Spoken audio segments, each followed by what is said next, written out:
Hi everyone, welcome back to RV Retirement Redesign, and today we're going to dive into the world of RV cooking. So whether you're a full-time RVer or just taking a weekend trip, I'm going to share over 10 fantastic ways to cook in your RV using a variety of appliances on the market. First of all, let's talk about challenges. When you move from your sticks and bricks, you more than likely had or will have the desire to bring all your appliances and gadgets with you. And the reality is, you just can't. Even though being stationary means you don't have to worry as much about things being tied down on travel days, you're still limited when it comes to space. The more you have in your cupboards, the less space for dishes and other necessary items. The more you have stored on your counters, the less counter space you will have to cook, eat, or utilize in any other capacity. So let's talk about what your options are and then how you make the decision on what to keep.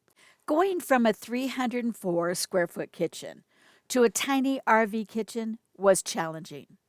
Over the past 5 years of stationary RV living, I've utilized the built-in cooking appliances and purchased several different devices we thought we couldn't live without. Here are my 5 top favorite ways to cook in my RV. I'm even sharing a few recipes with you, which will be linked to my website, which you can find the full recipes on there. Your RV stovetop is a basic. It's really good for quick sautés, boiling pasta, or just frying up some egg. You can whip up delicious one-pan pasta dishes. Just saute your vegetables, add some pasta, and let it simmer with some broth. And it's easy, minimal cleanup. I often find myself using a combination of both the stovetop and the oven, which most of us do. However, it seems like the RV oven is either a boon or a bust. There doesn't seem to be much in between opinions for those living in RVs. But don't overlook your RV oven. And if you haven't tried it, give it a chance. It's especially good for baked goods and casseroles. In this case, just layer your favorite ingredients, pop it in the oven, let it bake while you enjoy either the outdoors or a show.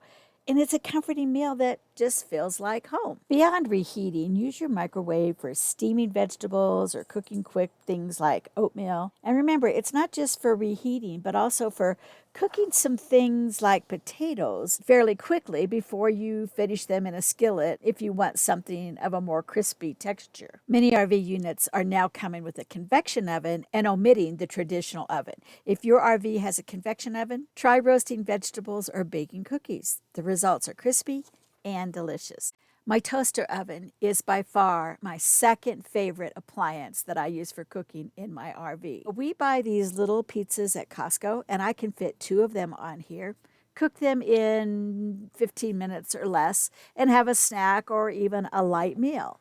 In addition, I use it quite often for things like garlic toast or things of that nature. So toaster ovens are very versatile, and they're great for small batches of cookies. So if it's just like us, just the 2 of us, you can put a couple little, cookies from some batter on there and cook those up. And it doesn't heat up the whole RV. Before we get to the number 1 most valuable appliance, here are a few honorable mentions. How many of you actually have a bread machine in your RV? They are especially good if you prefer homemade bread or need it to be gluten-free. These little waffle makers are a lot of fun. They're easy to store, and they only cost about $10 on Amazon. Just about everybody enjoys grilling outside. It allows for cooking meats and vegetables, keeping the RV cool and free from strong odors. And many RVs come equipped now with outdoor kitchens, and they're ideal for frying and boiling foods without heating the interior. We don't have one, so if you do, put a comment below and let us know how you like it. And if you find yourself entertaining a lot or you like to cook holiday meals, a roaster might be something that's really helpful for you. A portable roaster can handle large items like turkeys and multiple pans to keep things warm, and it frees up your main oven. And you can actually bake in these things. I don't think it'll be a surprise to anybody that the most valuable cooking appliance in my RV is an Instant Pot. But not every Instant Pot is the same. My most valuable pot can pressure cook, steam rice and vegetables, slow cook, and air fry. And I think it actually does more than that, but those are the 4 things that we use it for. I'm making a pork chop dinner this evening, which is what I use the pressure cooker for. And here's the dinner I made with the pressure cooker, the stovetop, the microwave, and the toaster oven. Just a couple nights before that, I made a Parmesan chicken in the slow cooker in the Instant Pot, and here's how it turned out with a little pasta. At the time of filming this, it's football season, and that means guys like to have their snacks, and Bob likes a little bit of bar food while he's watching the football games. And so here we have our football snack of corn dogs, crab cakes, and jalapeno poppers. So what are the lessons that I learned, and how do I make the decision on what to keep and what to get rid of? Well, first of all, every appliance must have more than one function or value. You just don't have the space to keep things that are kind of frivolous. For every new appliance, an older one of equal or greater size must go. Know what you're going to cook in it. The air fryer is a good example. A lot of people love their air fryers. We just don't use it very often.